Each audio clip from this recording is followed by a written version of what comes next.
بسم الله الرحمن الرحيم إن الحمد لله نحمده ونستعينه ونستغفره ونعوذ بالله من شرور أنفسنا ومن سيئات أعمالنا من يهده الله فلا مضل له ومن يضلل فلا هادي له وأشهد أن لا إله إلا الله وحده لا شريك له وأشهد أن محمدا عبده ورسوله وبعد السلام عليكم ورحمة الله وبركاته.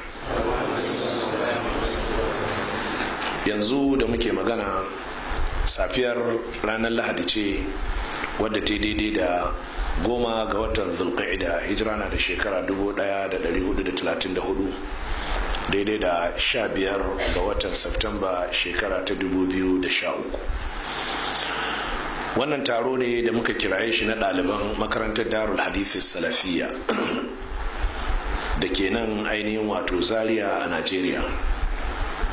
Taron an sha yin makamantan shi, an sha ainihin bayyana abubuwan da aka bayyana a yau, sai dai wannan wani abu ne da bature yake cewa update, wato ƙarin bayanai ne da ƙarin haske waɗanda har zuwa yau menene muke ciki, waɗanda za mu tattauna akan ina muka taso, ina muke ciki, kuma ina ainihin muka dosa.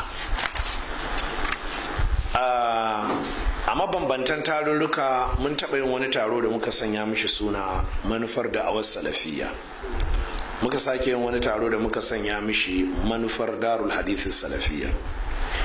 Haka a wasu wurare daban-daban, kamar wani taro da muka yi na farko na makarantar nan na iyaye da malaman makarantar Albani Science Academy, mun bayyana ire-iren waɗannan manufofi insha Allah ta'ala. A yau zan ƙara bayanin waɗannan manufofi bayan na karanto su a tsanaki, ba tare da cewa zan karanta su da gaggawa ba, a tsanaki don a yi musu kyakkyawar fahimta, domin su ƙara bayyana ina ne muka taso, kuma ina ne za mu je, kuma ina muke ciki. Sai dai akwai matashiya dangane da muhimmancin duk sanda muka kira taro to kowa ya ƙoƙari ya zo taron akan lokaci. Matashiya ta biyu, akwai maganganu da zan yi a wurin nan waɗanda maganganun nan kalubale ne zan jefa ko kuma kalubale ne zan amsa. Daga cikin maganganun nan nawa babu manufa ko kwaya daya ta alfahari ko nuna fifiko ko nuna ji da kai ko nuna ainihin mamakin kai ko makamantan haka, domin waɗannan abubuwan dukkan su ɗabi'u ne na haramu. Allah maɗaukakin sarki ya taimaka. Ita da'awar salafiyya da'awa ce ta alkitabu was sunna wa ala manhaji salafil umma. Da'awa ce wadda annabi sallallahu alaihi wa sallama ya raya, da'awar da Allah maɗaukakin sarki ya aiko annabawa da ita tun daga na farko har na ƙarshe kafin shi shine annabi Isa. Tun daga annabin farko, manzon farko shine Nuh, har zuwa ainihin annabin ƙarshe ko manzon ƙarshe shine Isa, zuwa kan annabi Muhammad sallallahu alaihi wa sallama, wanda da'awar annabi tana ɗauke da tattaruwar saƙon waɗannan annabawa ne. Mu su Albani ba muna kiran musulmi ne zuwa ga alƙur'ani da sunna ba kadai, a muna kiran musulmi ne zuwa ga alƙur'ani da sunna, amma a bisa fahimtar salafus salih. Idan kana son jin sharhin cikakkiyar wannan maganar da Hausa kuma daga bakina, ka samu kaset ɗina mai suna a daidaita sahu. Na tsaya na yi gamsashe kuma cikakken bayani. Maka samu littafin ainihin wato Umdatul Ahkam al-Kubra wallafar Abdul Ghani ibn Abdul Wahid al-Maqdisi tare da ta'liqi da tahqiqi da takhrijin Professor Samir, zaka ga ainihin bayanai akan haka insha Allah ta'ala. Hakika Malam Muhammad Nasiruddin Al-Albani, Allah ya gafarta mishi, yana cewa asalin yan bid'a, abin da ya kai su ga bid'a shine rashin wannan kaidin na uku. Duk wani dan bid'a da ya samu kanshi a bid'a daga cikin mutanen kungiyoyi da ɗari'u da mazhabobi da makamantansu, duk wanda ya samu kanshi a wata bid'a, to bid'a ta zo mishi ne ta hanyar rashin ƙayyade cewa duk abin da zai yi to zai auna Qur'ani da sunna ne a bisa fahimtar magabata. A bisa fahimtar magabata wani karatu ne na musamman wanda sai an koye shi a gaban masanan shi. A bisa fahimtar magabata wani ilimi ne na daban wanda ya karu akan ilimin alkur'ani da sunna kadai. A ƙarƙashin wannan, ita da'awanmu da aka fi sani da da'awa salafiyya ba da'awa ce ta ƙungiya ba ko ƙungiyanci, don haka mu ba 'yan ƙungiya ba ne, kuma mu ba ƙungiya muka zo mu kafa ba, kuma mu manufarmu ba shine samar da ainihin kungiyanci ba, a manufarmu shine samar da musuluncin da Allah ya aiko annabi sallallahu alaihi wasallama ya kuma karantar da sahabbai a bisa irin fahimtar da shi da sahabban suke akai. don haka da'watuna, manufarmu, gaba ta farko ta manufarmu ita ce ar-ruju'u ila al-Qur'an al-azim, dawowa zuwa ga alkur'ani mai girma. Kenan mu yan salafiya ba muna cewa mu ne muka kawo musulmi alkur'ani ba, mun samu musulmi dama da qur'anin su, amma abin da muke cewa musulmi su dawo alkur'ani, dawo alkur'ani wajen iya karanta shi, da wajen iya haddace shi, da wajen iya fassara shi, da wajen iya rubuta shi, da wajen iya mishi kyakkyawar fahimta irin fahimtar da annabi sallallahu alaihi wasallama ya bar sahabbai akai. A tafsiri na bana na yawaita magana akan sharhin waɗannan gabobin, haka ina fatan ka je ka samu jeren ge waɗannan tafsirai insha Allah ta'ala za ka ƙara samun bayanai dangane da ma'anar dawowa alƙur'ani shine a yi tilawar shi kamar yadda Allah ya aiko annabi sallallahu alaihi wasallam. Na haka galibin littattafan tajwidi in ba duka ba to suna ɗauke da bidi'o'i waɗanda suke buƙatar a sa rariya ta ainihin sunna a tace su.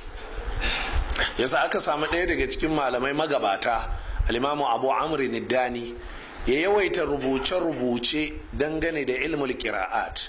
Menene bambancin rubuce-rubucen al-Imamu Abu Amr Niddani da sauran malaman tajwidi? Shi al-Imamu Abu Amr Niddani malami ne alaramma, malamin hadisi ne kuma salafi, sai tsaya ya rinka duban yaya karatun alkur'ani yake a wurin annabi da sahabbai. To duk abin da ya saba wannan sai ya buge shi, sai ya ce bid'a. Misali hada aya da aya koda suna da alaka da juna, fawailul lil musallin alladhina hum an salatihim sahun, a kira'ar yan bid'a za ku ji suna hadewa. A cikin rubutun alkur'ani na yan bid'a za ku ga suna sanya lamun alif, ma'ana la taqif. Na haka suka zo sai su ce fawailul lil musallin alladhina hum an salatihim sahun, wannan kira'a ce ta yan bid'a. Abu Amr Niddani ya rubuta littafi ya rusa waɗannan abubuwan, al-waqf wal ibtida. To muna kiran musulmi lallai tajwidin su ya daidai da tajwidi na ainihin annabi sallallahu alaihi wasallam.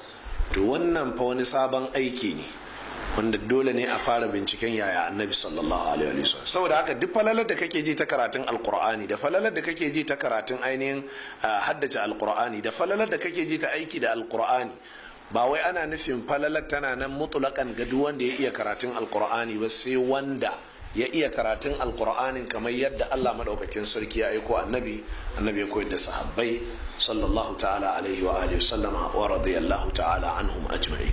Dan haka jama'a kun ji wannan. A haddace qur'ani hadda ta gaskiya jama'a, ba hadda ta ƙarya ba yadda muka fahimci mafi yawancin yanzu makarantun da ake kiransu makarantun tahfizul qur'an makarantu ne na macuta, makarantu ne na mayaudara, saboda suna amfani da damar cewa galibin iyayen ba su san alqur'ani, galibin iyayen yan boko ne ko yan siyasa, ma'aikatan gwamnati ne ko kuma waɗanda ba sa zama a gida ne. Haka sai a ce yarka ta haddace alqur'ani, ɗanki ya haddace alqur'ani, a halin ƙarya ne. In aka zo aka bincika sai a samu babu ko. To muna nufin a da hadda ta gaskiya, sannan a dawo da fassara alqur'ani a bisa fahimtar da annabi ya dora sahabbai, a dawo da rubutun alqur'ani shi kan shi yadda annabi sallallahu alaihi wa sallama ya yadda da yadda sahabbai suka rubuta. Daga cikin manya-manyan sahabban shi da ke rubuta akwai sayyidina Ali, akwai Zaid da makamantan waɗannan da ke rubuta alqur'ani.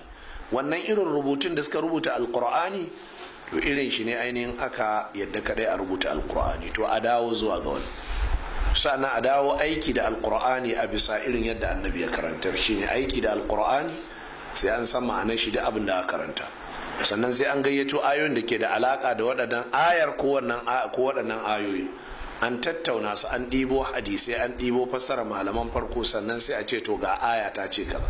Ba irin yadda gardawa 'yan bid'a daga cikin gardawan ƙasa Hausa da kasashen bari-bari da Fulani za ka ji ainihin suna yi ba. Galibin ƙur'ani a wurinsu suna ɗauko shi ne kai tsaye, sai su fassara shi su da fassararsu kawai da larabci, wanda da yawa haka muka ga mutanen ƙungiyoyi su ne akan mimbarai, sai a jawo malami aya kawai sai fassara ta da larabci, ba zai gayyato ayoyi makamantansu ba ba zai tsaya ya binciko hadisai da maganganun malaman farko waɗanda ainihin suka fassara wannan ayar ba. Hasali sai muga da yawa daga waɗanda ke da'awar ahlus sunna sun koma su ne wa alqur'ani shewa irin shewar da yan bid'a suke. Na'am, shewa alaramma na karanta alqur'ani ya taho ƙarshen aya sai kaga ainihin malamin da ke fassarawa sun hada baki sun karasa, jahilai kuma sai su hada su kabbara. Wannan tana daga cikin bid'a ta ainihin mutaakhirina wadda aka samo ta wurin gardawa malaman ahlus sunna kuma yau suke yada ta akan mimbarai na ahlus sunna. Allah ya tsare mu. Sannan as-sunnatu was-sunnatu an-nabawiyyatu sahiha da kuma ainihin wato dawo sunna annabi ingantacciya, ba da'ifiya ba mai rauni ba matacciya ba daga ciki. Ba za a iya gane sunna ba kuma sai an yi ilimin sunna don a iya tacewa, a dawo a yi aiki da ita ma aiki da ita kamar yadda muka ce aiki da alkur'ani. Ya ake fassara ta, ya ake fitar da ita, ya ake bincikenta, ya ake aiki da ita da makamantansu. wa fahmuhuma ala an-nahj alladhi kana alayhi as-salafu as-salih, da kuma fahimta alkur'ani da sunna a bisa tafarkin da ainihin wato malaman farko daga cikin ainihin sahabbai da tabi'ai da waɗanda suka gabace mu da kyautatawa suka ainihin fahimci alkur'ani da sunna ridwanullahi alaihi. To duk wanda ya kauce daga wannan tafarkin to haƙiƙa ya kauce daga tafarkin mutane na gari, don haka ya bata. Amalan bi qawli rabbina jalla sha'nuhu, muna masu kiran mutane ne su dawo su fahimci alkur'ani da sunna a bisa fahimtar malaman farko saboda aiki da magana ubangijinmu da yake cewa man yushaqiqir rasula min ba'di ma tabayyana lahu al-huda wa yattabi' ghayra sabilil mu'minina nuwallihi ma tawalla wa nuslihi jahannama wa sa'at masira. Wanda duk yake saba wa manzo Muhammad sallallahu alaihi wa sallama bayan shirya ta bayyana gare shi yake bin wata hanya ba hanyar ainihin wato mu'minai ba, to abin da ya nema wa kanshi na bata za mu bar shi da shi, sannan kuma mutum kuɗa shi wutar jahannama, Allah wadda rai da wutar jahannama ta zama makomar shi. Sannan kuma wa qaulihi subhanahu wa ta'ala, da magana Allah mai tsarki da yake cewa fa in amanu bi misli ma amantum bihi faqad ihtadaw. Mutanen duniya in suka yi imani da irin abin da kuka yi imani da shi ku sahabbai, to shikenan sun shiryu. Wa in tawallaw fa innama hum fi shiqaq, amma in suka bada baya fa to su ne a cikin tsiya. Don haka idan mutane sun yarda da tafarkin da sahabbai suka yarda da shi to mutane sun shiru, idan mutane suka saba tafarkin sahabbai to mutane sun bata. Kuma Allah maɗaukakin sarki yana amintar da kai da ka tsaya akan tafarkin sahabbai din cewa wasa yakfikahumullah ko fasa yakfikahumullah, Allah zai isar maka, Allah zai maka maganin su. Don haka kaka firgita dan kana bin tafarkin salaf za a firgitar da kai, ai za ka yi talauci, ai da'awa kaza ta watse, ai kaza dukkan rabu da su, ka tsaya akan abin da yake a daidai kawai. Allah madaukakin sarki ya taimaka. Don haka jama'a kun ji manufar mu ta farko. Manufa ta biyu ita ce tasfiyatu ma alika bi hayatil muslimina min ash-shirki ala ikhtilafi madahirihi wa tahdhirihim min al-bid'a. Sannan ta ce duk abubuwan nan da suka makalkale wa rayuwar musulmi na shirka ta makalkale wa rayuwar musulmi da dukkanin nau'o'inta, da kuma tsoratar da ainihin wato musulmi daga bid'o'i waɗanda suke almunkara, munana daga ciki, wato munana bid'o'i din nan munana. Abinda nake nufi a nan dukkan bid'a to mummunan aiki ce, to wannan mummunan aiki na bid'a din nan to yana daga cikin manufofin mu su ne tsoratar da musulmi. Don haka a nan yana nuna da'awar mu muna da'awa akan shirka. Na'am, da'awar mu ba irin da'awar M brothers bane. Da'awar mu ba irin da'awar waɗanda suke cewa su ba sa wa'azi akan shirka don wa'azi akan shirka yana raba kan musulmi ba. Kenan yanzu su Abu Jahal musulmi ne da annabi ya zo yi wa'azi kai ya rabu tsakanin shi da su? Wannan maganar kasassaɓa ce mai muni. Mu muna ainihin kira mutane su daina shirka. Don haka inda za ka samu su jeren giyar wa'azozi nawa za ka ga na yi gauni, na kausasa harshe kwarai da gaske, kamar yadda ainihin wato Allah kan kausasa harshe a cikin alkur'ani so da dama in ya zo magana ainihin akan shirka.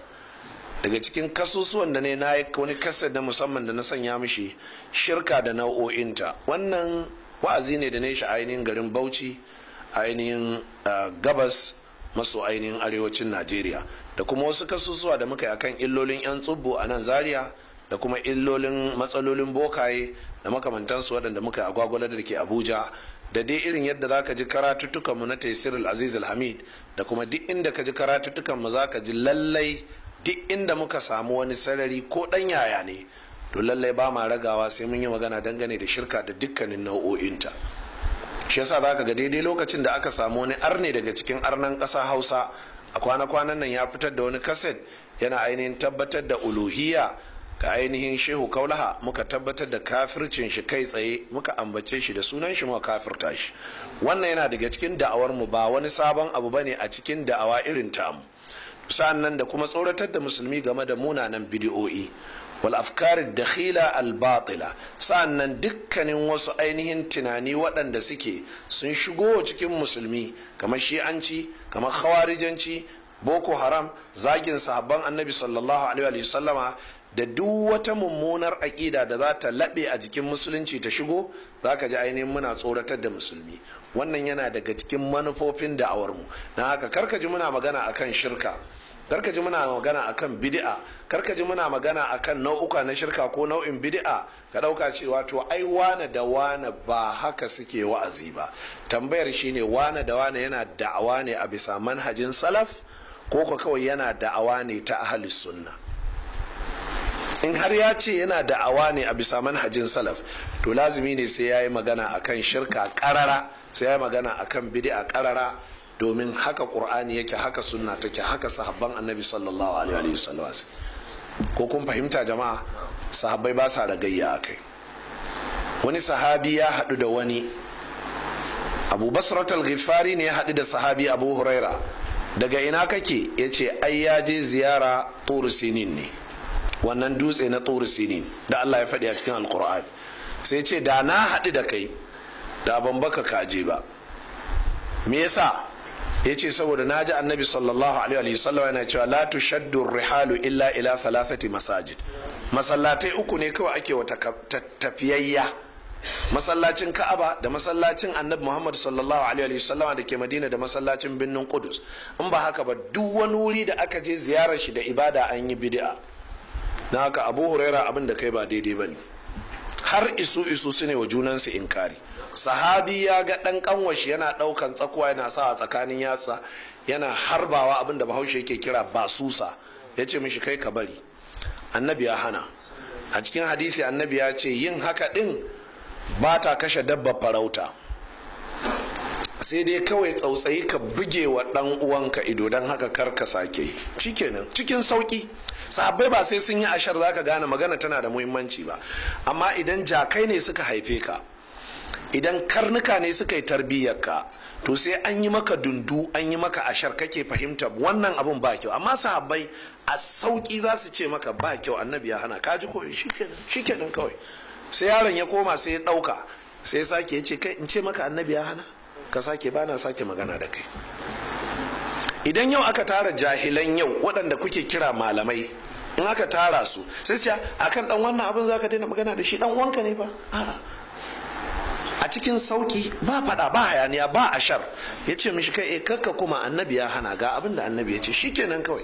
So wannan ita ce tarbiyar mu, ku sani mu yan salafiya ba sai mun daga murya, ba sai mun bugi mimbari ba haka muke da'awa ba. A'a, kawai haka ce maka ba kyau bari, to amma in ka kime to sai a bugi mimbarin a dake ka. Shi yasa kaga Abdullahi dan Umar, Allah ya kara mishi yarda, yaga wani yana sallah yana riga liman, ruku'u, sujuda, ko ina yana riga liman, ana idar da sallah ya kama shi buge shi.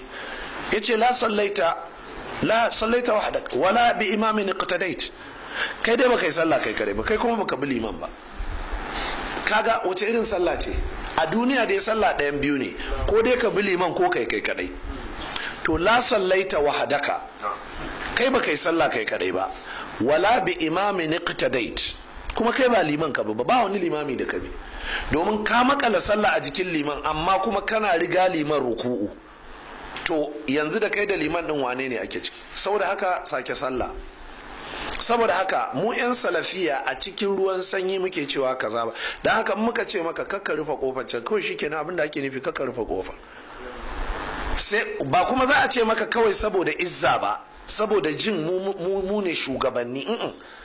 kar ka rufe saboda shari'a ta ce kar ka rufe, ko kuma saboda akwai maslaha ta rayuwa kar ka rufe. Don haka duk sanda a makarantar mu ta Darul Hadisi Salafiya muka ce kada wanda ya sa wayar shi a caji, kawai haka muke nufi da gaske, ba sai mun manna takarda ba, ba sai mun ɗauki wayar ka mun fasa ba, kada wanda ya sa waya a caji a wurin nan. Jama'a kada wanda ya sake shiga wurin nan, kawai ya isa, shikenan, kawai haka ne sunna ta nuna. Ba ma magana sai mun zo mun yi ashar, mun zage ka, mun tsine maka, mun yi kaza. In ka ga an kai ga haka, to an kai ga sidrar almuntaha, an kai matakin karshe wanda ba a so a kai haka ba. Na haka 'yan salafiya a tsanaki suke magana. Dubi alkur'ani, to amma duk inda ta kai alkur'ani ka ji ya ɗauki zafi fa, to za ka ga an yi irin wannan ɗaya, an yi biyu, to in aka zo yanzu sai Allah maɗaukakin sarki ya ɗauki zafi. Da haka ka karanta suratul baqara kaf inda Allah ya magana da kiristoci da yahuda, ba inda Allah ya yi da zafi, a hankali yake bin su, saboda mai ita ce farkon sauka a garin. Amma da aka to Ali Imran fa, da aka to Ma'ida fa, da aka to suratul Nisa'i fa, sai ka ji har tsinuwa Allah ya kare da ita. Saboda haka mu 'yan salafiya har a mu'amalar mu haka muke. Naka ji mun tsine, karka zo ka mana hadisi annabi ya ce laysal muslimu bi ta'ani wala bi la'ani, sai mu ce maka gaskiya ne, amma mai annabi ya ce la'an, mai yawan tsinuwa annabi ya hana, amma annabi da kanshi yana tsinewa. So idan ba manhaji irin namu ne ka sani ba, ka dan karanto ayoyinka da 'yan hadisanka baka iya manhajin namu ba, shine sai ka zo ka ce mun saba alqur'ani da hadisi. Amma da sai ka bincika, kafin a kai ga duka, kafin a kai ga zagi, kafin a kai ga kora, kafin a kai ga kaza, waɗanne matakai ne aka bi. Saboda haka jama'a kun ji wannan. Don haka muna wa'azi dangane da shirka, in muka zo wa'azin mu game da shirka a tsanaki muke bi, mu ce shirka ita ce kaza, ga kuma nau'o'in shirka, ga kaza ga kaza ga kaza ga kaza, duk mai bayani. Bid'a ita ce kaza ga kaza ga kaza ga kaza ga kaza. To amma za a kai inda za mu ɗauki zafi, kamar yadda Allah ma yana ɗaukan zafi, annabi ma yana ɗaukan zafi sallallahu ta'ala alaihi wa alihi wasallama. Wata rana da ya tashi da safe zai musu wa'azi dangane da bid'a, aka ce sai da idanuwan shi suka kada, suka yi jazir ka annahu munziru jaishin. Yace sabbahakum wa masakum, ƙarshe sai aka ji ya cike da me, inna kulla bid'atin dalala wa inna kulla dalala finnar. Wa'azi ne annabi zai game da bid'a a rana, amma sai da idan shi ya kada, ya ja, muryar shi ta daga. To ina masu cewa annabi baya yin haka? Kai baka san annabi ba, kai shiru. Allah madaukakin sarki ya taimaka. Dan haka a da'awar mu muna fada da shirka, muna wa'azi, muna karantar da mutane shirka ba kyau, muna fada da bid'a, muna wa'azi, muna cewa bid'a ba kyau. Sannan duk wata fikra, don haka da ido ɗaya muke bacci, kunnan mu ɗaya ne muke toshe shi mun tashi bacci. Wannan Hausa ce ne maka, ma'ana muna nan a faɗake muke, ba gafalallu ne mu ba. A zamanin mu menene hanyoyin samun bayanai da tattara bayanai, muna nan muna samun bayanai, muna tattara bayanai. Matukar muka ji wani abu wanda yake da alaka da bata wa musulmi aqida zai shigo cikin musulunci, zaka ji ba za mu shiru ba. Amma ba komai muke sa baki ba, sai abin da muka auna. Na haka wannan da'awa sai ka ilmantu a cikinta, saboda Qur'ani kuma yana cewa la yuhibbullahu al-jahra bis-su'i min al-qawli illa man zulima. Dan haka ba kowanne as-su'u bane, ba kowanne az-zulmu bane muke raddin shi ko kuma muke tayan mishi, sai mun tsaya mun auna da ilimi, da hankali, da gogewa, da nazari, da neman shawara. Shin ya kamata mu yi magana dangane da kaza? Shin ya kamata mu ce kaza dangane da kaza? Ina fata an gane. To sa'annan wa tanqiyatu sunnati min ar-riwayat ad-da'ifa wal mawdu'a, na daga cikin manufofin mu sune tace sunna daga riwayoyi masu rauni da riwayoyi waɗanda suke na ƙarya. Duk abin da yake mai rauni ne, kamar cewa sallah da rawani raka'a biyu ta fi sallah babu rawani da rawani so 70, wannan ƙarya ne. Yawo da sanda alama ce ta ainihin mumini, sannan sunna annabawa ce, wannan magana banza ce. Duk ire-iren waɗannan maganganun muna tace su a cikin al'umma. Ran azumin kuran layyaku da makamantan hadisai ire-iren waɗannan, allati shawwahat safa al-islam. Musulunci addini ne mai haske, mai kyalli, mai sheki, addini ne fresh and precious. Amma waɗannan hadisai na ƙarya sai suka bi suka disashe shi, sai ya yi dishi-dishi. Ko ka sa tabaran hangen nesa baka hangen hasken shi. Saboda me? Hadisan ƙarya, hadisai masu rauni. An ɗibo maganganu a cikin Bible an kawo an karanta musulmi an ce musu annabi ne ya faɗi. Hasbi min su'ali ilmuhu bi hali. Wai annabi Ibrahim ya taɓa cewa mala'ika Jibril, ai tunda Allah ya san halin da nake ciki, to ba ma sai na roƙe shi ba. Wannan hadisin ana cewa annabi Ibrahim ya faɗe shi ne lokacin da aka ɗauke shi aka jefa a majaujawa, za a jefa shi cikin wuta. Sai Jibril ya ce mishi, baka neman taimako ne? Sai ya ce in dai a wurinka ne ba na so. Sai ya ce to a wurin Allah fa. Sai wai Jibril sai mala'ika sai annabi Ibrahim ya ce hasbi min su'ali ilmuhu bi hali. Ai sani da Allah ya mahalin da nake ciki to ya wadatar mini, ba sai na ainihin roƙe shi ba. Wannan hadisi ƙarya ne. Wannan hadisin na daga cikin hadisan da suka haifar da bid'a a cikin ɗariƙa ta Shaziliya da suka ce haramun ne yin addu'a in ka roƙi Allah, haramun ne. Me yasa suka ce? Saboda gashi annabi Ibrahim ya faɗa haka. Amma arna sun manta cewa gashi nan a cikin suratu Ibrahim annabi Ibrahim ya yi addu'a, a cikin suratul Baqara annabi Ibrahim ya yi addu'a, a cikin ko'ina annabawa sun yi addu'a, annabi Muhammad ya yi addu'a, ga hadisai nan burjik. Amma kaga da yake ba sa lura da Qur'ani, afala ya tadabbaruna al-Qur'an, ba sa lura da sunnan manzon Allah, ba ruwansu da ita, sai hadisai masu rauni. Haka hadisin da muke kira hadisi dan Kaduna. Hadisi dan Kaduna shine duk inda ka kewaya a Kaduna zaka ji suna cewa ai Allah ya ce ta'rifuni qabla an ta'buduni. Kaifa ta'buduni wa antum la ta'rifuni? Wannan hadisi dan Kaduna muke ce mishi hadisin ƙarya ne. Malaman Kaduna su ya yado a bakin su. Hadisi dan Kaduna kenan. To duk ire-iren waɗannan hadisai su suka zo. Musuluncin nan namu yana da kyalli, yana da sheƙi. Musuluncin addini ne fantastic, addini ne wanda ya dace da kowane zamani. Duk mai yin addinin feels high, yana da izza. Amma waɗannan hadisan suka zo suka disashe. Musulunci ya zama ba gidajen addini, ya zama ba ƙauyen addini, ya zama mai addinin duk inda ya je ana kallon shi ƙazami, bakin shi na yauƙi, bai taje gemun shi ba, bai gyara rigar shi ba. Saboda me? Saboda ire-iren waɗannan hadisai. Don haka yana daga cikin aikinmu da manufarmu mu 'yan salafiya shine tace sunna daga riwayoyi masu rauni da kuma riwayoyi waɗanda suke na ƙarya. Don haka tun zamanin annabi sallallahu alaihi wasallama ake wannan aikin har zuwa yau.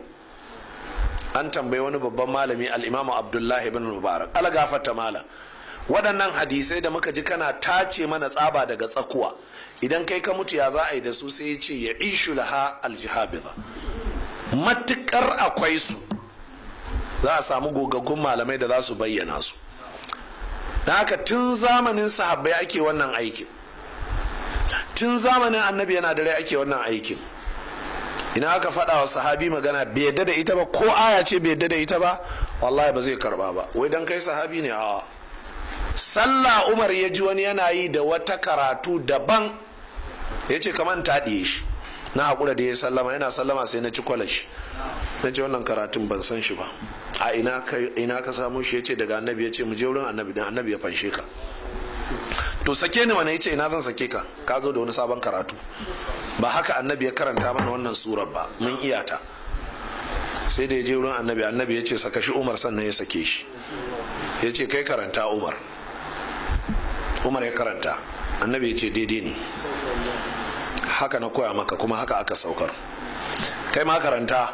Ya karanta, ya ce daidai ne, haka na koya maka kuma haka aka saukar. A nan ne annabi ya ce wannan Qur'ani an saukar da shi da haruffa 7, harafi 7, ba kira'a 7 ba kamar yadda jahilai suka dauka. Da muka je ka duba Majmu'ul Fatawa ta Ibn Taymiyyah, ya rubuta risala ya fassara me ake nufi da harafi 7. Cikin harafi 7 din ne annabi ya karantar da kwaya ɗayan ne shine ya yaɗu a duniya gashi nan. Shine kake ji Warsh, Hafs, Qalun, wacece Duri da sauransu. duk cikin harafi ɗayan ne. So harafin wani abu ne daban wanda sai ka je ka yi karatu wurin malamai za ka ji. Don haka sahabbai tun a wannan zamani ba hadisi ba qur'ani ma an kaka ba za su yadda ba sai in sun san shi. An fahimta? Amma yau a mimbarin ahlus sunna za a hau a jawo aya ala la'anatullahi alal kazibina, jahilai su yi kabbara, ala ramma ne ya jata shi ko malami ya fassara ta. Wallahu khairun mu'in.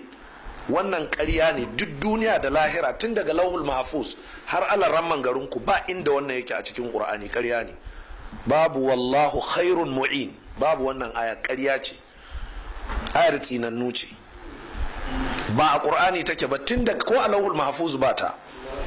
Ina fata an gane. To kusan wannan sai an yi fada da ire-iren waɗannan ayoyin, sa'an nan hadisai na ƙarya da ake kirkiro mutane a kowane zamani duk sai an yi fada da waɗannan su suka haɗu. Wallahi musulunci shine addini mai haske, kuma hasken shi ba zai dishe ba sai ƙarshen duniyan nan. Ran da manzon Allah ya ce za a ɗauke ƙur'ani, ya ce ƙur'ani za a wayi gare dare ɗaya duk inda yake rubuce za a ɗauke shi ɗas, kamar yadda riga mai zane take koɗewa. Hadisi ne sahihi, Imam Ahmad da Ibn Majah su suka ruwaito shi. A dare ɗaya annabi ya ce za a wayi gari duk wanda ya haddace hadda za ta zube, duk inda aka rubuta zai wanku. To daga ran nan ne hasken musulunci zai dishi. Amma waɗannan tsinannun hadisai da 'yan bid'a suka kirkiro sai da suka waye gari, sai da suka yi wa musulunci gugar da sai da suka kankara duk hasken nashi. To daga nan za a gane sharrin da ke cikin hadisin ƙarya. To kuma malamai su zo ba za su bayyana ba? Kana malami baka san hadisan ƙarya ba? Imamu Malik ya ce ba za ka taɓa ma malami ba sai ka san bambancin sahihi da da'ifi, sai ka san bambancin nasikh wal mansukh. Ku karanta littafin ma'rifatu ulumil hadith tun daga muqaddima na al-Imam al-Hakim. Daga nan za a gane rawanin malanta ka ya ɗauri ko ya kwance. Haka kusan wannan da kyau jama'a. Wahalar duna taqaddumil muslimin. Waɗannan hadisan na ƙarya da waɗannan matattun hadisan ko su suka jawo musulmi ci baya. Musulmi su ne a gaba wajen kimiyya da fasaha. Musulmi su suka fara kafa jami'a a duniya. Musulmi suka fara kafa asibiti a duniya. Musulmi su suka san fannonin kasuwancin da har yau babu wani system, babu wani littafi kowane iri wanda ya zo da wannan karatun. Amma yau musulmi su ne a baya wajen siyasa, musulmi su ne a baya wajen tattali, a wajen rayuwa musulmi, a wajen ilimi musulmi, komai musulmi sun ci baya. Me yasa? Saboda waɗannan hadisa. Haka suka kaga ƙarya suka cewa an je yaƙi an da an galabaita, annabi ya ce raja'ana min al-jihad al-asghar ila al-jihad al-akbar. An galabaita suka ce kwarai, ya ce ai da saura, wannan karami ne, akwai babba, suka ce mun shiga uku, sai ya ce al-jihadul nafsi, jihadun nafsi. To da wannan tsinannen hadisi wanda tura mulkin mallaka ne suka sa malaman ɗariƙa suka kirkire shi, da wannan hadisin sai aka ce to shikenan ba sauran jihadi, ka zauna kullum ka yi carbi guda 1000.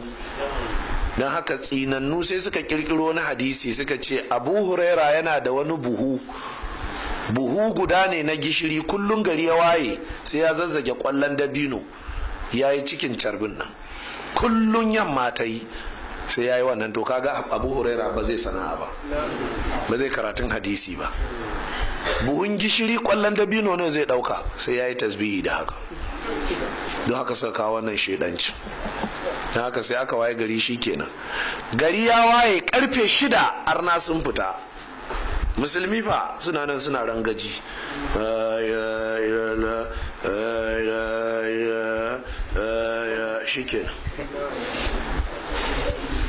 shikenan.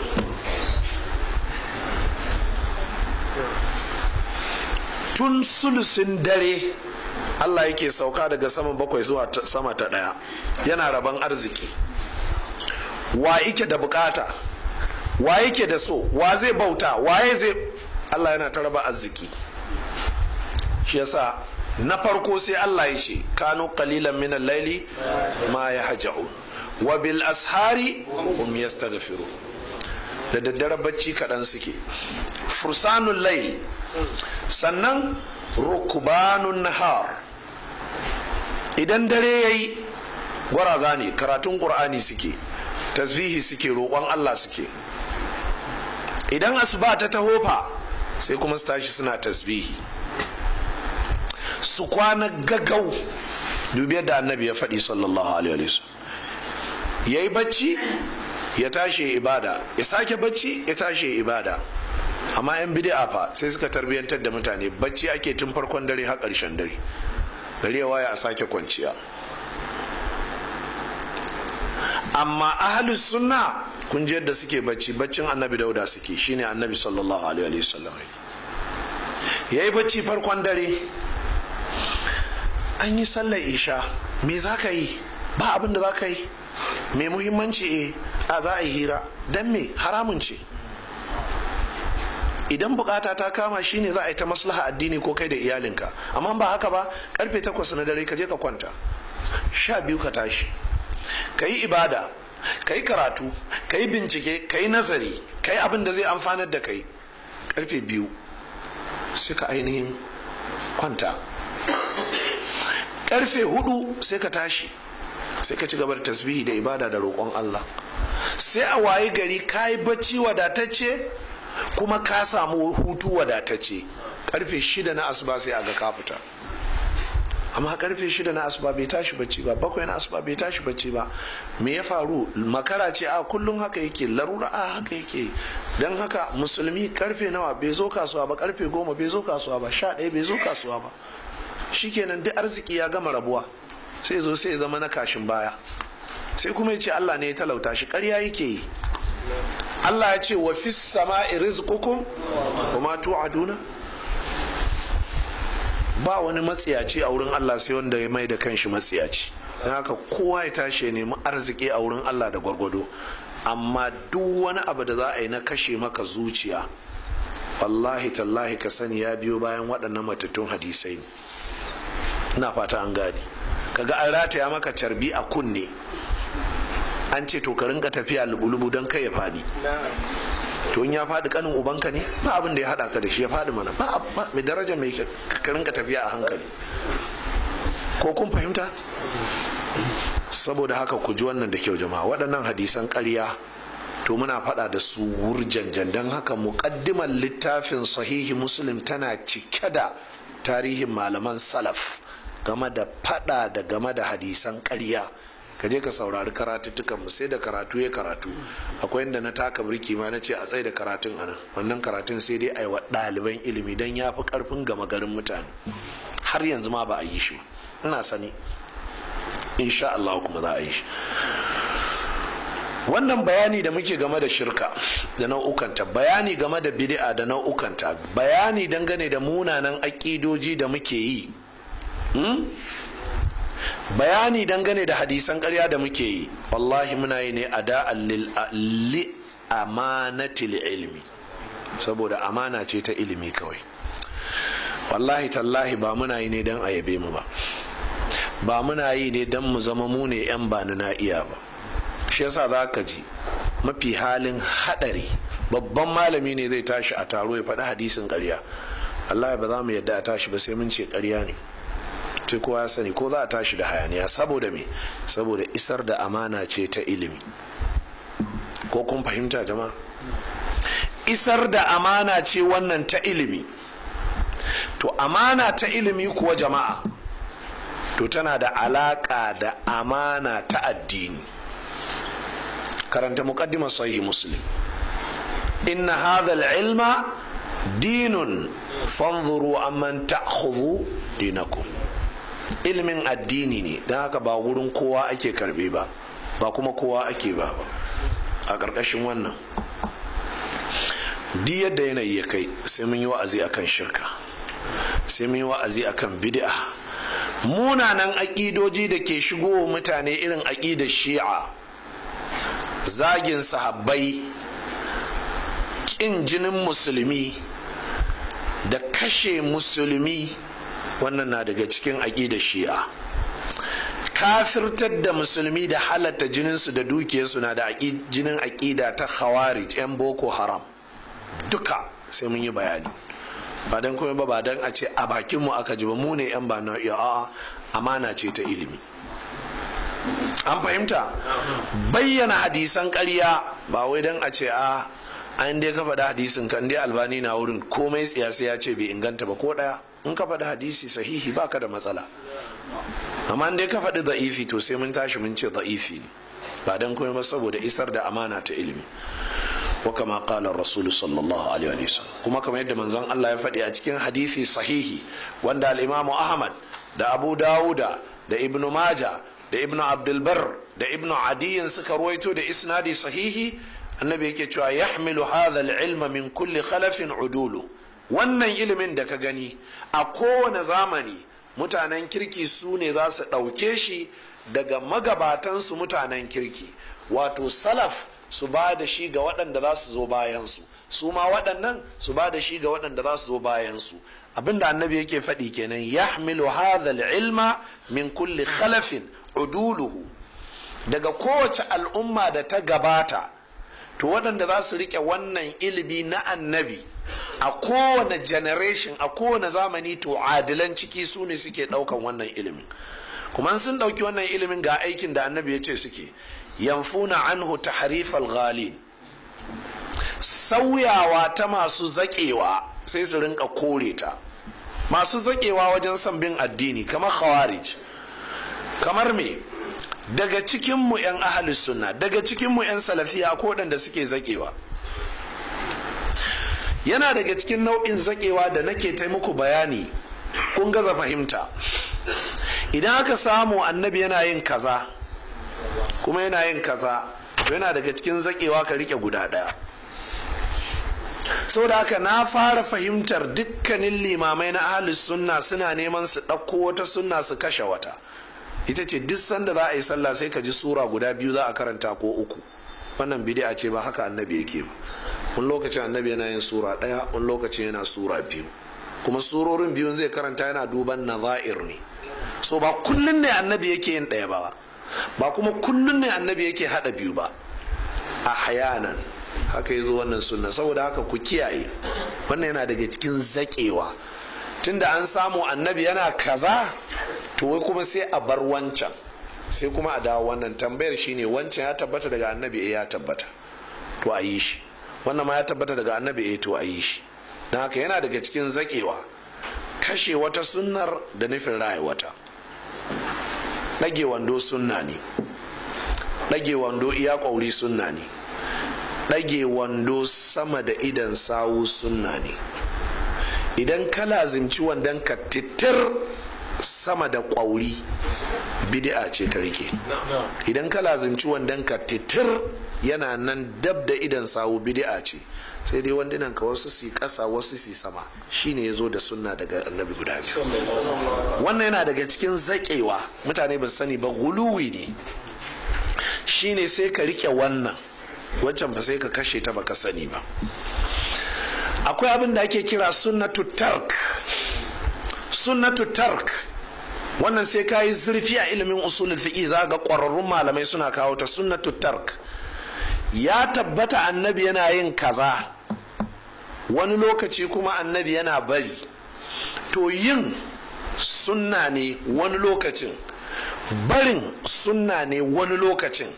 To in kai ta yi har abada to kayi bid'a, in ka ki har abada kayi bid'a.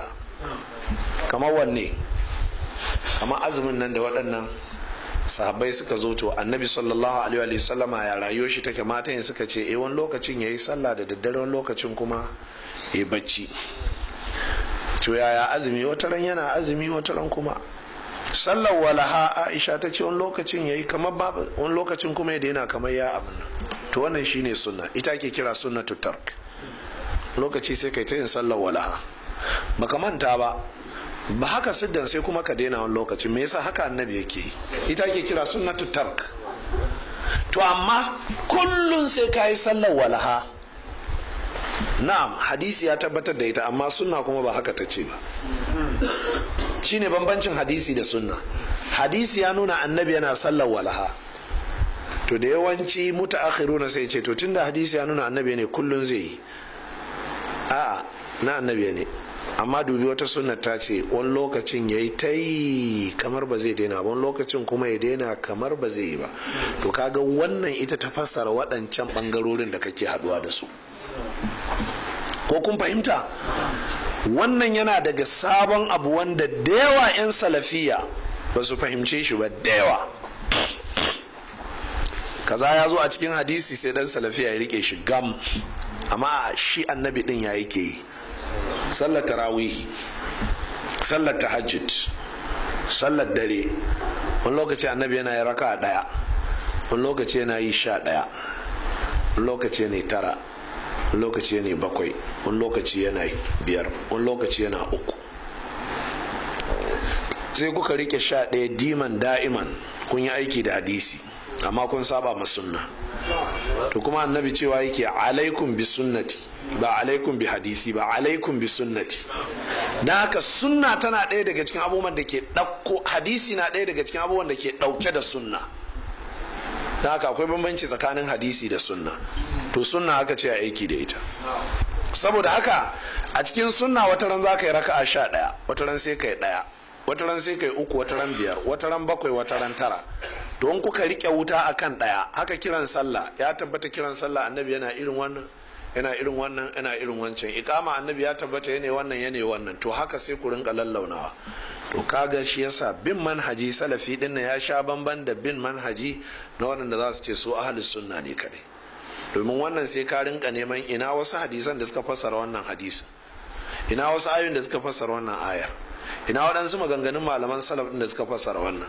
To shi yasa in dai gaskiya da gaske ne kai ahlus sunna ne salafi, to kullun zaka zama rayuwarka tana cikin bincike da kokarin gano menene yafi zama daidai a cikin wannan. To kun ga wannan yana daga cikin aikin da annabi ya faɗi masu wannan ilimi za su yi, yanfuna anhu ta'rif al-ghali. Duk wani abu da ya shigo cikin wannan ilimin, dan na son ku gane annabi ya ce yahmilu hadha al-ilma. Wannan ilimi annabi yake ishara, wannan ilimin da annabi ya zo da shi, suwaye za su ɗauke shi? Min kulli khalafin udulu, daga dukkan waɗanda suka yi gado, daga dukkan mutanen kowane zamani, to adilai ne za su ɗauke shi.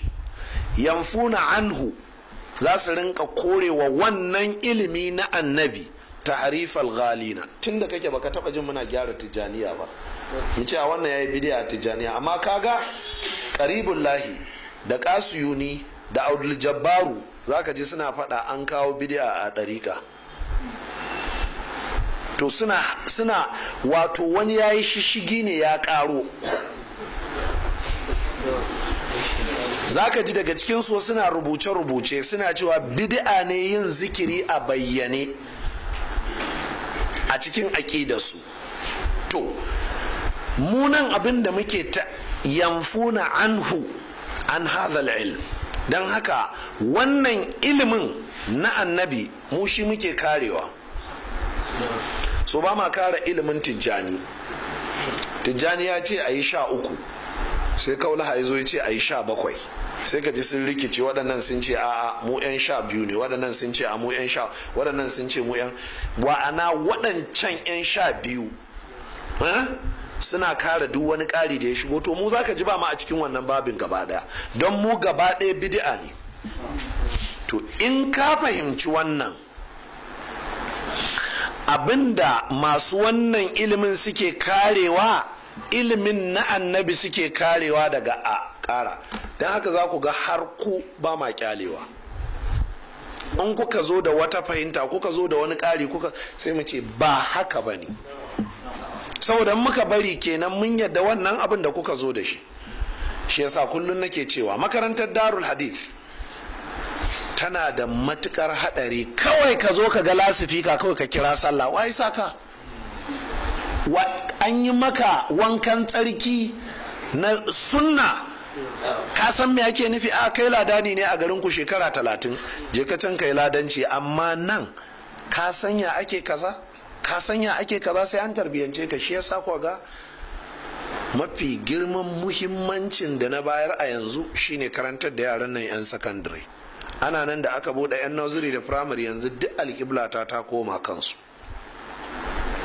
saboda su ne waɗanda za mu fara musu komai tun farko. don haka wallahi da su nake tashi yanzu, da su nake kwana. Su ne asalin da'awar salafiyya.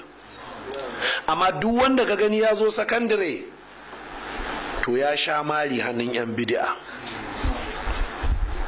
ya sha wankan tsarki wanda har yanzu akwai walgusulu min aljanabati a jikin shi. Ina fata an gane akwai matsaloli tattare da shi. Amma waɗannan yara to su ne waɗanda ake so yanzu a fara musu abin yadda ya kamata. Don haka na rantse da Allah, ko na faɗa ko ka fahimta ko baka fahimta ba, yanzu gaba ɗayan alƙibla ta ne akan 'yan nursery da primary nan take. To don haka muke tsarawa ta zama so much special. Don haka ba muna kokarin mu kafa firamare ba ne irin wadda dama ana da ita. Allah ya tsare mu, wannan ne ba za mu yi ba, sai mu tafi mai kasuwanci mu. Za mu kafa firamare ne da nursery ta musamman wadda za ta samar da abin da dama ba a da shi.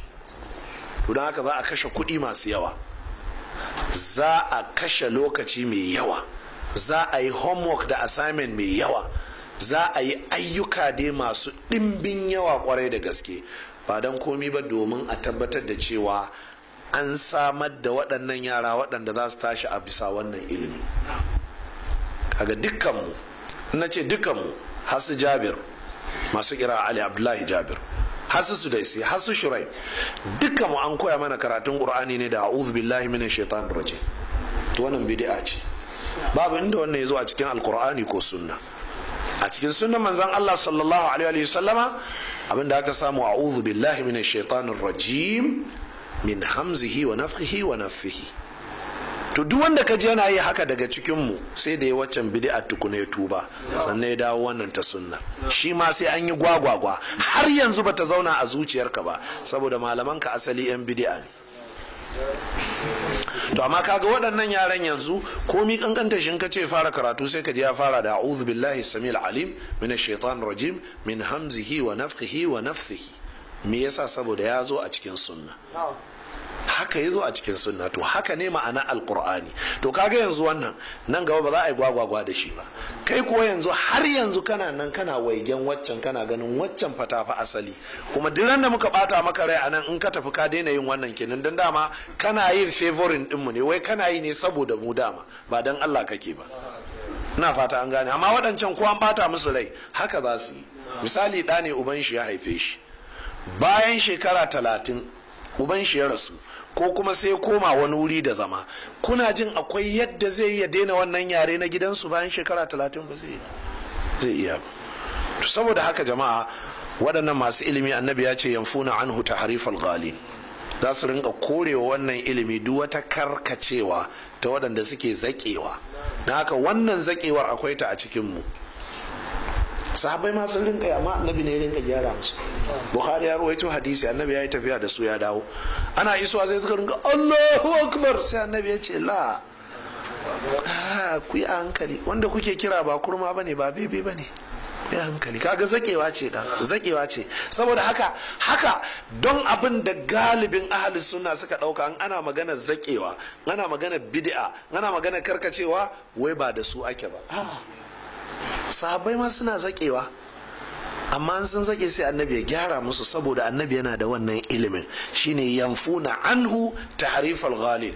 In annabi ya sa musu ido suka yi, in ya sa musu ido suka yi, gobe me za a ce? Wannan abin ya zama sunna dan an yi a gaban shi. Da ya zo ya kwanta, wannan yarinya ta zo tana kada dindifa, tana waƙe, tana cewa fina rasulullahi yatlu kitabahu idan shaqqa ma'rufun min al-fajr sati'u arana al-huda ba'da al-'ama fa qulubuna bihi muqinatun anna ma qala waqi'u yabitu yujafi janbahu an firashihi idha istafqalat lil mushrikin al-madaji'u. Wannan waƙe ne ta ɗauka daga bakin sahabi Abdullahi, yana nan a cikin sahih al-Bukhari. Ta zo ta ne, annabi bai ce mata komai ba. To can da waƙe mata daɗi dindifa tana kaɗawa, sai kuma ta ce ai wa fina rasulullahi ya'lamu ma fi gadin. Sai manzo Allah ya tsaya ce a ki bar wannan, ki koma na ɗazu. Shine yanfuna anhu tahrifal ghali. In aka ji zakewa ba a shiru. to da haka ba za a ji ahlus sunna ya abin da ba daidai ba sai a ce to ai tunda ahlus sunna ne to ai wannan cin mutuncin ahlus sunna ne to ya za a ce kuma ahlus sunna na bid'a a'a ahlus sunna ma shine ake cewa yana bid'a wancan kantin ya riga ya zama danta ai ahlus sunna za a ce ne kai bid'a bari manzo Allah ya ji Umar yana kalma ta shirka. Umar ana tafiya manzo Allah ya je yana cewa na rantse da ubana. Manzo Allah ya ce la tahlifu bi abaikum man kana halifan falyahlif billah aw liyasmut. Hadisi ne sahihi yana cikin musnad da sahihi Muslim. Umar ya yi shirka an ce mai ba kyau ba kyau tarifal ghalin. Umar ya zaki na rantse da ubana. Duk wanda ka je haka guluwi ne ka ce ka rantse da Allah mana guluwi. dan haka duk wanda ya guluwi jama'a sai an ce mishi wannan guluwi ne. wantihalil mubtilin to sannan mabarnata daga cikin yan bid'a shi'a da khawarij da yan dariku da asha'ira da maturidiyya da sauran duk waɗannan yan brothers da sauransu waɗannan su ne al-mubtiluna mabarnata waɗanda sun yi dameji a cikin addini.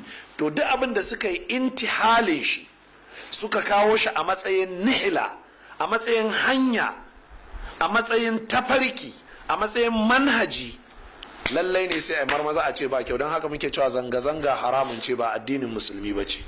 me yasa? saboda yan brothers ne suka kwaikwayo ta daga kafirai. ko kun fahimta? don haka muke cewa irin waɗannan abubuwan da 'yan shi'a suke yi, kaga an yi mutuwa sun sa baƙaƙen kaya, intihalu ne na almubtilina. ko kun fahimta jama'a? shi yasa wata rana an yi wata mutuwa sai aka yi munasaba na sa bakar riga da muka je makabarta sai da ne bayani na ce jama'a kawai abu ne ya dace da yau na sa bakar riga. ba a yin shuru don malaman ahli suna sai ga to shikenan ai Allah ya san nufin ka. a'a kai malami ne abin koyi, yi magana dan kar wani ya ce to ai ranar da wane ya mutu musamman za a sa kyamara ana ta daukan hoto. an fahimta jama'a? ko kuma ka ganin na yawo kai na ba hula da na ga wani bako sai ce wannan aiki muke yi. ba haka ne sunna ba shi cikin sunna. ahli sunna yana yawo kai ba hula, bid'a ce da aka gado ta daga arna. amma muna aiki hulan ma ta faɗi baka san da ta faɗa ba. dole ne ka zama kana da ido ɗaya kake bacci, kar ka rufe idan ka biyu kamar agwagwa. ina fata an gane. lallai ne mu zama yaqizin, mu zama a faɗake muke. intihalul mubtilin, duk abin da mabarnata suka kirkiro shi suka kawo shi ko mai marmaza mu sanar cewa ba daidai ba ne. shine irin wannan jiniyoyi da ake wa shugabanni da manyan malamai. malami ya taho sai an yi jiniya, malami ya fito sai an tsara mishi, malami ya kaza. dole ne sai ka nuna musu to amma wannan ba addini ba ne. don me dan kar su hudu ba addini ba ne. to sa'an nan wa ta'wilal jahilin, akwai jahilai kuma. anan aka ce jahilai ko dai jahilai murakkabai ko jahilai basitai. jahilai waɗanda suke basitai su ne baƙaƙen jahilai waɗanda jaki ma ya fi su kan gado. to irin waɗannan akwai abubuwan da zaka ji sun yi tawili. akwai tawilin da zaka ji shi na jahilai ne murakkabai, sai durƙusa uban shi ce to yanzu nan a ce ba zan girmama ubana ba. ubana ne yanzu ya ne maka ta'awilin wannan shirkar da ya ne akan cewa girmamawa ce, yana fassara maka shirkar ne cewa girmamawa ce. wannan ta'awili ne na jahilai. to dole ne za a yi amfani da wannan ilimin na annabi a kore wannan ainihin ta'awilin. sai ka samu malami yana tafsirin suratu Yusuf sai ce gashi ga Allah ya faɗi a cikin alkur'ani wa rafa abawaihi alal arshi wa kharru lahu sujjada. ya dago iyayen shi zai dora su kan karaga gado sai kuma suka faɗi suka mai sujuda. to yanzu wannan a ce ba za ka girmama iyayenka ba? sai ce kai jahili, ai ita ayar cewa take iyayen ne suka durkusa mai, kenan dan menene ubanka bai durkusa maka tunda dai qur'anin za ka yi aiki da shi? sai ya ce to kayi tawili batacce. to ire-iren waɗannan duffa ba a kyale su. don haka mu 'yan salafiya kowa ya ci tuwo da mu miya shi, karkai saurin yaban mu 'ya'yan kutare ne. ba a saurin yaban dan kuturu. Mu 'yan salafiya 'ya'yan kutare ne, ba a saurin yaban mu sai mun girma an ga hannayenmu sun fita zara-zara sannan sai a ce to wannan bai zama kuturu ba. Sai ka gama jin karatunmu bayan shekara 20 ko 30, amma kawai ka ji wani kasar ya maka daɗi ka ce kai ɗan salafiya ne, gobe muka ɓallo wani shafin kuma za ka ce kai ba ɗan salafiya ba ne, ko kuma ka ce mu ba mu iya salafiya ba. Kai ka zauna mu ka fitar da mu. To lallai ne kowa ya tsaya tukuna kafin ya saurin yaban shi ɗan salafiya ne, don ya ji mun yi wani abu wanda a wurin shi bajinta ce, ya tsaya tukuna ya ga zai iya abin nan. Shi yasa an suka zo annabi za su musulunta sai annabi ya ce to kaga dai yanzu to yanzu ne ake musuluncin keke da keke, kai kuma ina ganin ba za ka iya ba. sai ce zai iya. Abu Zarr sai da annabi ya ce mishi haka. Abu Zarr za ka iya yi ce, za ka iya yi ce je ka Ka'aba kai la ilaha illallah, je ka miƙe a Ka'aba ka ce la ilaha illallah, je ka faɗa. Ya je. Waɗannan baƙaƙen kafiran suka ce su yanzu a gabansu ake la ilaha illallah a cikin jama'a, suka tayi suka ci gaba da dukan shi. Abubakar ya ce Quraysha kun shiga uku, kuke dukan ba mu dare ba ka tafe kuke duka, gobe ku ce za ku wuce zangon katab, za ku je ku siyo citta, Allah ba za ku haɗu da su. Haka kuke dukan ba mu dare Qurayshawa, wallahi kun shiga uku, gobe kuma ku shiga garin su za ku yi kasuwanci. Mudarawa gaje ka karanta tarihinsu, in aka taba guda ɗaya sai sun karar da duk garin. Kwaya ɗayan sun aka taba an suka je duk abin da yake garin sai sun kwantar da shi. Na ga an taba haka a Zaki Biyam, an kashe wasu sojoji lokacin Abacha, sojoji suka je har bishiya lokacin Obasanjo, har bishiya har akuyar da ke Zaki Biyam sai da aka kwantar da kwanan gida, ko ya sauka ƙasa sai an buga mai bom, komai sai da aka yi mishi iza zulzilatil ardu zilzalaha gari. To haka mudarawa suke. Abu Zarri ba mudare ne, ya je sai da aka yi haka, sannan da ya da sai annabi ya bashi musulunci, ya gane to wannan zai iya. Amma wani da ya zo fa sai annabi ya ce a'a koma sai ka ji na yi karfi, ya ce zan iya, ya ce koma tafi sai na yi karfi ka dawo, je ka daga fara ka bari, gwamnatin farko baka fara ba, ka je can zauna. Haka annabi yake manajin al'amura.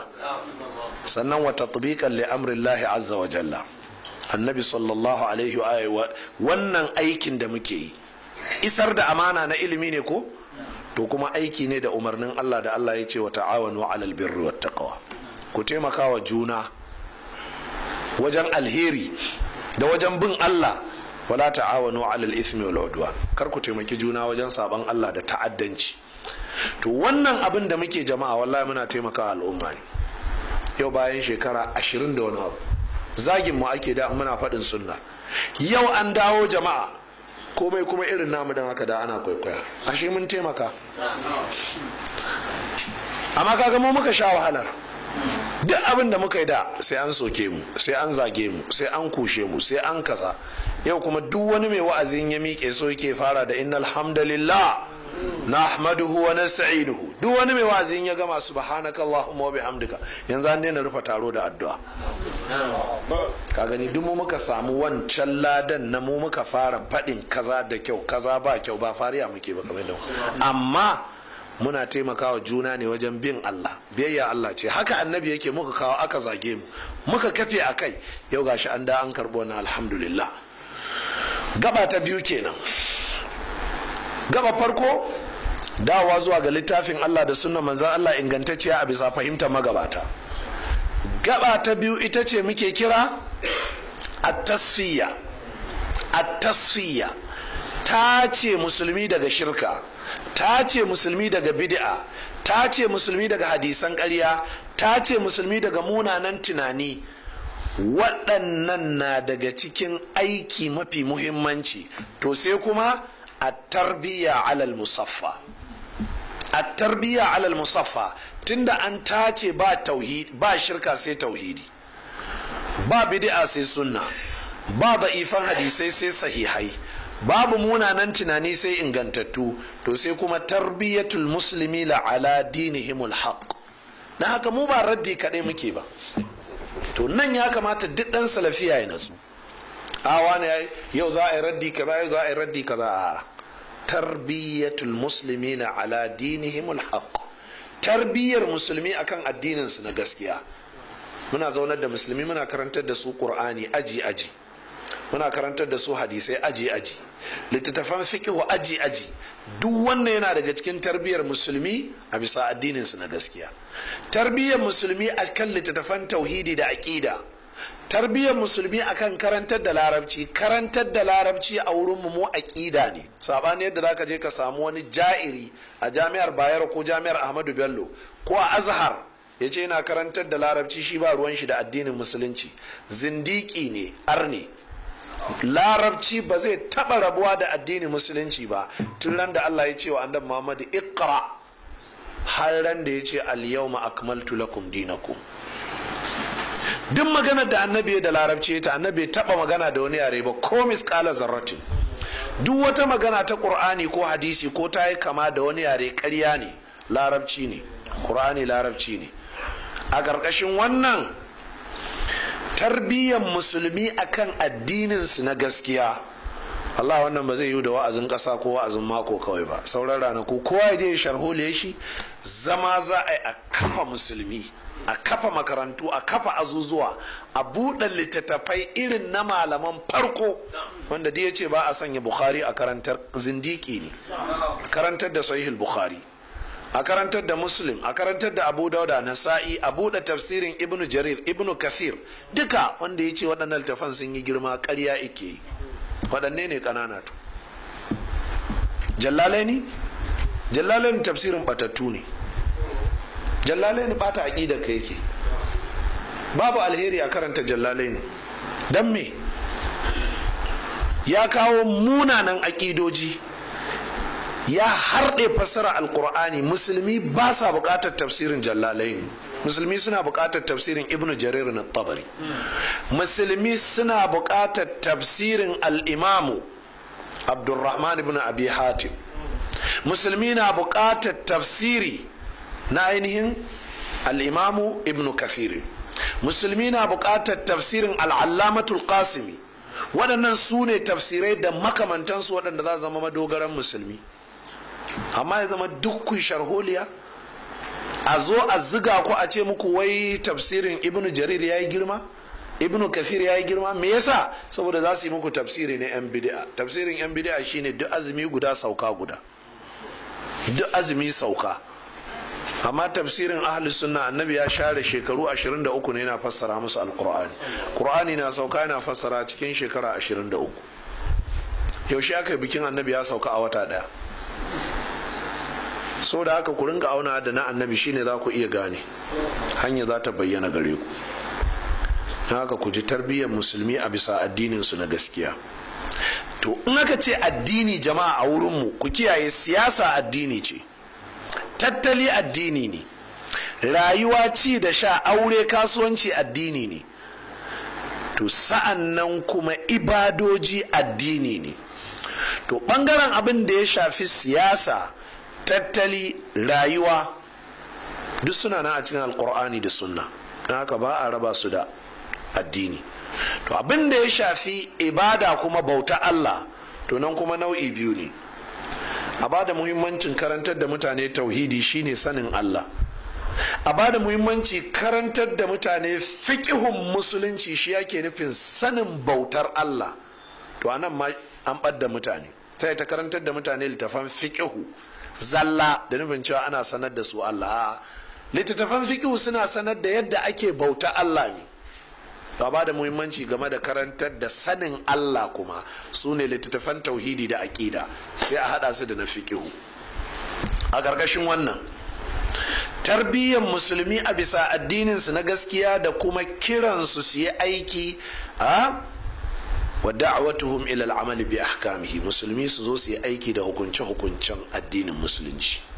haka za ta yi kawai ka zauna ka mai da kanka ma'aikacin gwamnati ko dan siyasa ko dan kasuwa, ko kin mai da kanki kawai mata aure, baka koyon ilimin addini? haka zai yiwu kawai da lacca ta ƙarshen wata, da lacca ta bayan wata 3 ko wata 4, haka kadai zai yiwu da wa'azin ƙasa ko na mako? Sai an je an zauna an buɗe littafi an koya a gaban malami.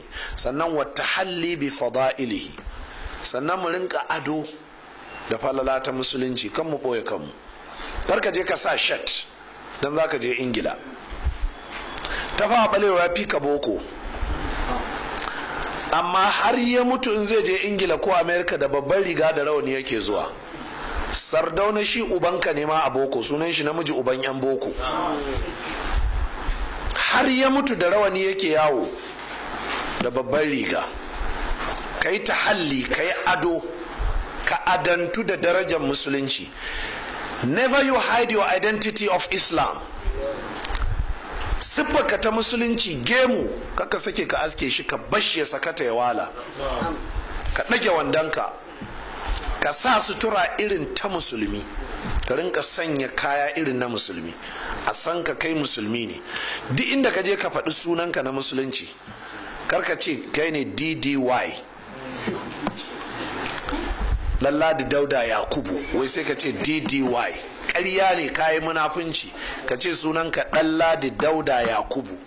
In an zo wurin addini kuma ka sa musulunci shine addininka. Ina fata an gane. Mako 2 da suka wuce a cikin tashar Al Jazeera Stream an yi da Yarima da wata karuwa 'yar drama, arniya karuwa 'yar drama, tana alfahari da karuwanci da iskancinta.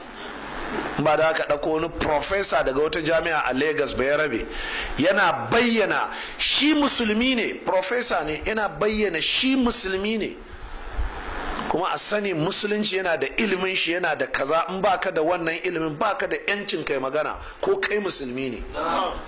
Shine izzan musulunci jama'a. Dan me? Saboda kai ka zama kaza za ka ji tsoron ka bayyana kai musulmi ne. Duk inda kake ka bayyana kai musulmi ne. Wannan kuma baya nuna manna stika a mota, ba shine ba. A'a, menene fadilatul isa? An kira sallah a ga kaya fakin kaje kaya alwala, dama kai musulmi ne. Ana cikin aiki an kira sallah sai ka ce lokacin ibadar ka yayi. Me yasa kai kake bayyana addini ne? Sai ka ce da ni da kai wa yafi bayyana addini. Dubi cross ne karata a office, dubi kalanda ce ta gayyatar taro, amma ka zo ka manna mana a office a daidai kanka. So ka bayyana fadilatul islam, falalan musulunci wa adabi. Ladubban musulunci na daga ciki tsafta, natsuwa wajen tafiya da magana, tunani kafin ka yi magana, sannan ka auna kanka. Kamar yadda muka faɗi, magana ta taso irin wannan ta addinin musulunci, don me za a kira Yarima? An samu wani ɗan gamawa, wani matashi, duk da jahili ne shi ma, amma ya yi wata mukaddima a wurin wannan zaman. Abin yana nan akan ainihin YouTube na Al Jazeera, ka je ka buga ka sa Yarima zai fito maka. Ya yi magana ya ce ya kamata amma fa sauran mutane su sani Yarima fa ba malami ba ne. Yarima ɗan siyasa ne, Yarima kuma masanin tattali ne, akanta ne kawai, mai lissafin kuɗi ne. So abin da Yarima yake yi daban da iya kara abin. Malamai na musulunci ya kamata a nemo. Ana magana auren yarinya ne wadda bata kai shekara 18 ba, suna ta kunkuni akan wannan abu, amma zaman ba a yi mishi adalci ba. Shi wannan dan gamawa ya yi alfahari ya karanta shari'a. Karatun shari'a da ake a ABU wajen digiri ya isa ya sanar da kai addinin musulunci? Ko jami'ar islamiyya ta Madina kai digirin shari'a, in ba kayi namijin gaske ba za ka waye gari kafi kowa jahilci. Sai kayi namijin gaske tukunan, ba haka ba za su bata maka lokaci akan jarabawa da test. Ka waye gari su baka digirin banza, baka san komai akan ka ba, sai hayaniya da rudani. Shari'a fan aka ce shari'a ana nufin karatun da manzon Allah ya zo da shi, aqidar manzon Allah, fiqhun manzon Allah, dokokin manzon Allah, ladabi, ilimin manzon Allah. Wannan abu ne mai sauki da zaka san shi ka kware. Ja'iri saboda kayi digiri na shekara 4 ko 5 a hannun kafirai, an ce maka wai shari'a an Islamic law, shikenan wai da an tashi magana wai sai ka ji mutum ya ce wai ya karanta shari'a. ka shiga duk jami'an Najeriya, wane ne za ka same shi a ce professor akan shari'a kwaya ɗaya wanda za ka samu ya kware akan shari'ar? Duk jami'o'in Najeriya ka shiga ka gani. Duk ba rudu ne na turawa kawai aka zuba musu aka ba, suke ƙara ruɗa mutane da nufin cewa wai su suna karantar da shari'a, su suna karantar da alƙalai. Hayaniya da ruɗani. Yau a ƙasashen musulunci ba sai an yi namijin gaske ba kamun ka samu ƙwararre masani akan shari'a. Shari'ar musulunci wasa ce jama'a? Kawai shari'ar musulunci an ɗauke ta hand out ne da lecture. Allah ya kiyaye. Saboda haka lallai ne musulmi su san wannan, su bayyana kansu, su danganta kansu ga musulunci. Allati takfulu lahum ridwan Allah. Allah haka ne kawai zai lamunce musu yarda Allah. Kana neman yarda Allah? Wallahi tallahi ka bayyana kai musulmi ne kuma ka tsaya akan addinin gaskiya. Wa tuhaqqiqu lahum as-sa'adata wal majd. Wannan shi zai samu musu da arzikin duniya da lahira, da daraja ta duniya da lahira, da buwa da ɗaukaka. Musulmi in kana son ka ji ka hai, wallahi ka san ilimin addinin ka tarbiyyantu, kuma ka alakanta kanka, ka yi subscribing kanka da addinin ka. Tahqiqan li wasf al-Qur'an lil fi'ati al-mustathna min al-khusran. In kai haka to ka tabbatar da kanka cewa ka shiga cikin tawagar da al-Qur'ani ya bayyana cewa ba ku yi asara ba, da Allah ya ce me, wa tawasaw bil haqqi wa tawasaw bis sabr wal asri innal insana lafi khusr, sai ce illal ladhina amanu wa amilus salihati. Allah ya rantse da sallar la'asar ko zamani ya ce mutum gab ya yi asara sai waɗanda suka yi wasiya da bin gaskiya, suka yi wasiya da haƙuri. To bin gaskiya shine bin addinin gaskiya, ka tarbiyyantu akan addinin gaskiya. Duk abin musulunci kaka kyamace shi.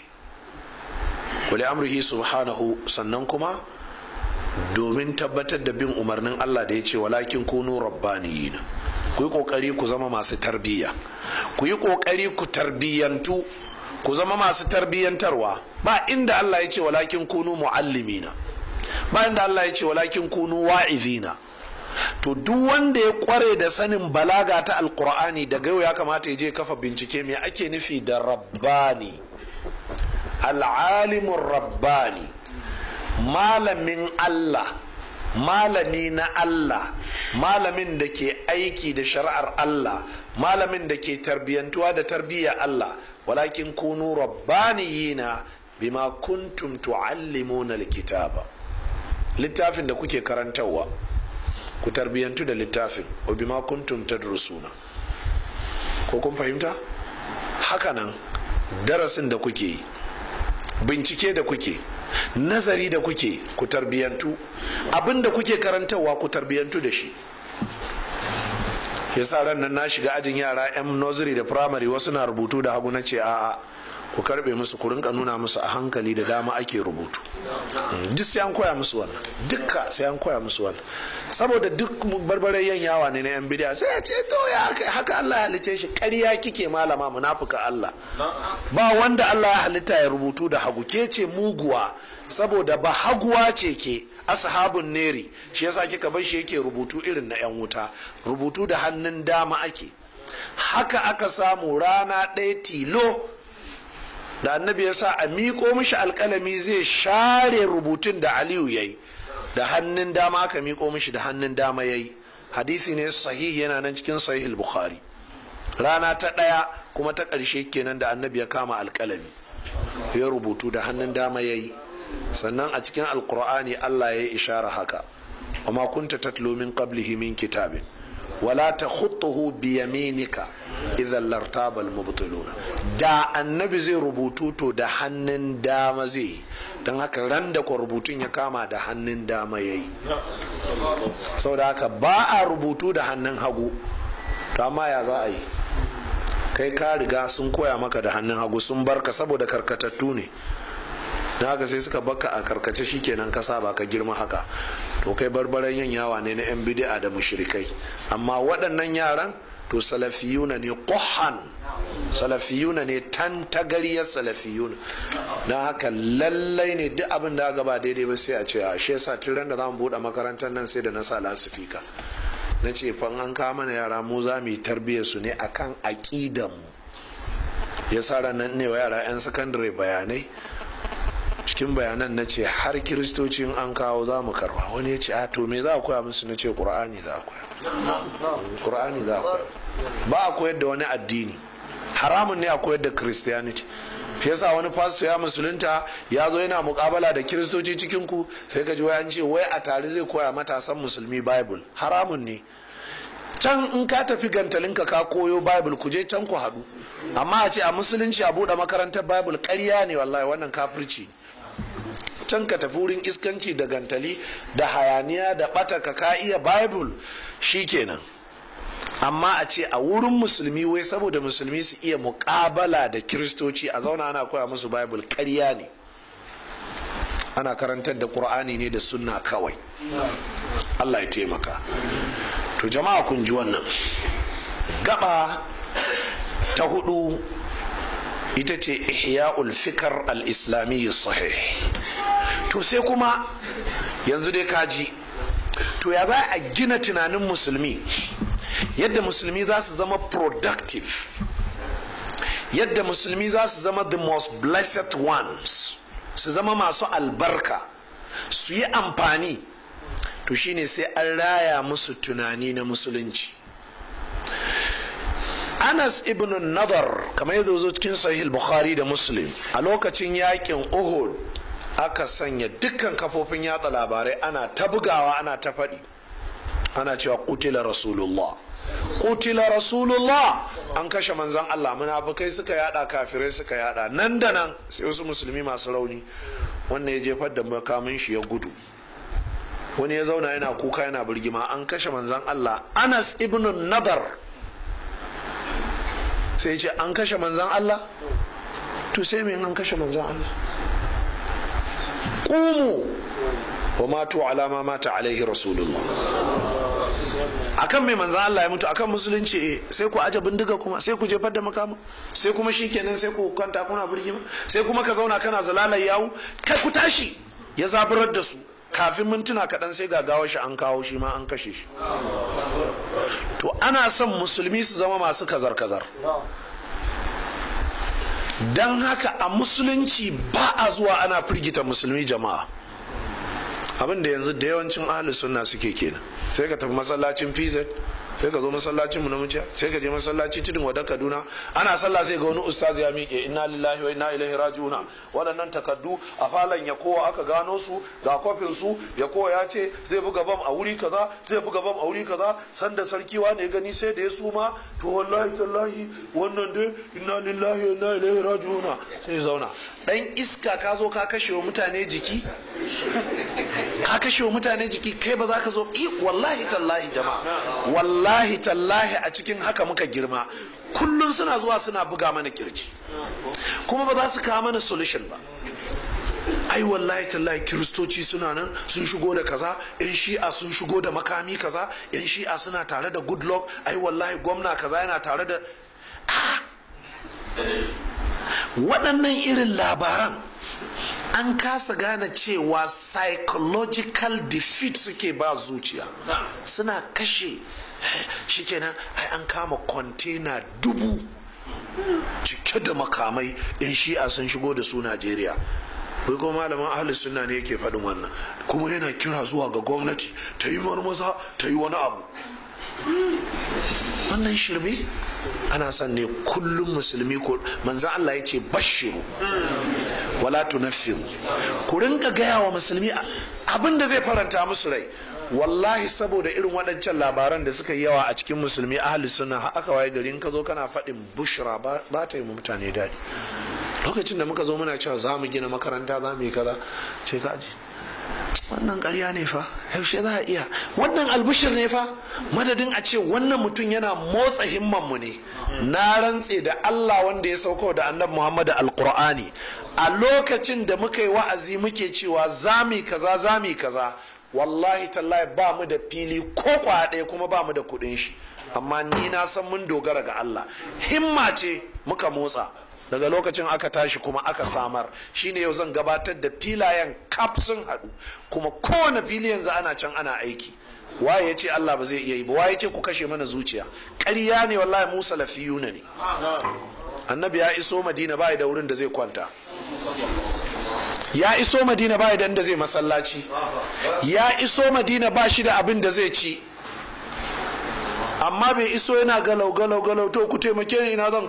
manzo Allah cewa yake da'uha fa innaha ma'amura, da izza ya shigo garin, ku rabu da ita, Allah ne yake janta, ku rabu da ita. Roƙon manzon Allah, dan Allah ka zo gidana manzon Allah, manzon Allah na cewa da'uha fa innaha ma'amura. Da ta je ta shiga cikin surkukin gonar suwana da wane, annabi bai ce to mu kuma dai to Allah ya kiyaye ina za mu samu kuɗin sayan wannan fila, annabi bai faɗa haka ba. Annabi bai ce to a zo a yi lancin a kawo taimako ba. Da aka zauna ta tashi ta harari baya ta dawo ta kwanta, sai annabi ya ce haza insha Allahul manzil. Nasuwaye aka ce banun najjar, ya ce saminuni ya banin najjar, faɗa min kuɗin shi ya banin najjar, ku faɗa min kuɗin shi ya banin najjar. Yanzu ku duk abin da za ku yi so kuke a baku fili kyauta, ba dole addinin ku ya lalace ba. Duk makarantar da za ku gina so kuke ku yi lancin. Yan bid'a da tsinannu da karuwai da yan luwaɗi su tara muku kuɗi, dole Allah ya tsine muku albarka. Wallahi ba za ku zauna lafiya ba, wallahi ba za ku iya da'awar sunna ba. Zuciyarku ta mutu. Yaya Allah ya ba dan luwaɗi kuɗi ku ba zai baku ba? Ya Allah ya ba karuwa, ya Allah ya ba waccan shegiya mai maɗigo ku ba zai baku ba? Zuciyarku ta mutu. Kuma wai gobe sai ku hau ku ce kuna wa'azi, sai a kasa gane whom are your target. Wai wancan wa'azin da kuka ce yan luwaɗi suwaye, jiya su suka tara mu kuɗi kuka gina masallaci, sai a kasa gane suwa da suwa kuke.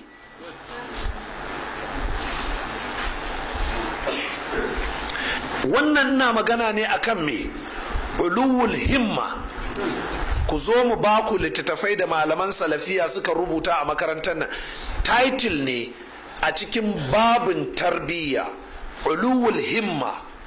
In ka akwai littafi mai mujalladi 6 a makarantar nan, sunan akwai mai mujalladi 1, akwai mai mujalladi 3. Uluwul himma shine himma ba ta garago. Ka je da malaman salaf suke. In aka yi kaza sai ce insha Allah zai yi, za ka yi ce zai yi, a lokacin bai da kotaro kuma zai ce zai yi, kuma zai yi saboda ya ce insha Allah. Da ya faɗa sai ce ma me ake, sai tashi. Haka Anas dan Nadari, kuna kuka an kashe manzo Allah, kai ku tashi da Allah, sai kawai ya tashi ya tafi, sai aka dawo da gawar shi. A lokacin ma ba a kashe manzon Allah ba, shi kuma gashi an kashe shi. Uluwul himma kenan. Amma zukatan ku su mutu. Duk abin da aka yi magana sai ku ce ba ku da kuɗi, ba ku da kuɗi, wa ya hana ku nema?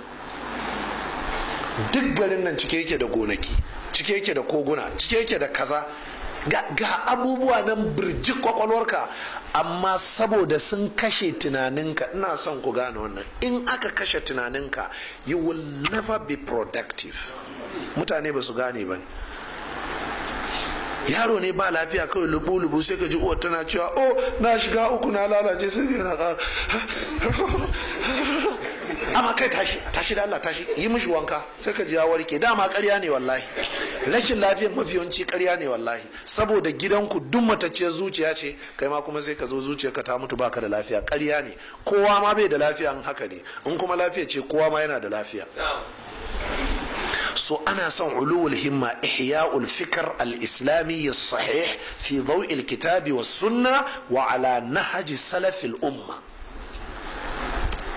Kuna jin karatu abin da yace, a raya tunanin mutane na musulunci ingantacce, amma a bisa haske na alqur'ani da sunna.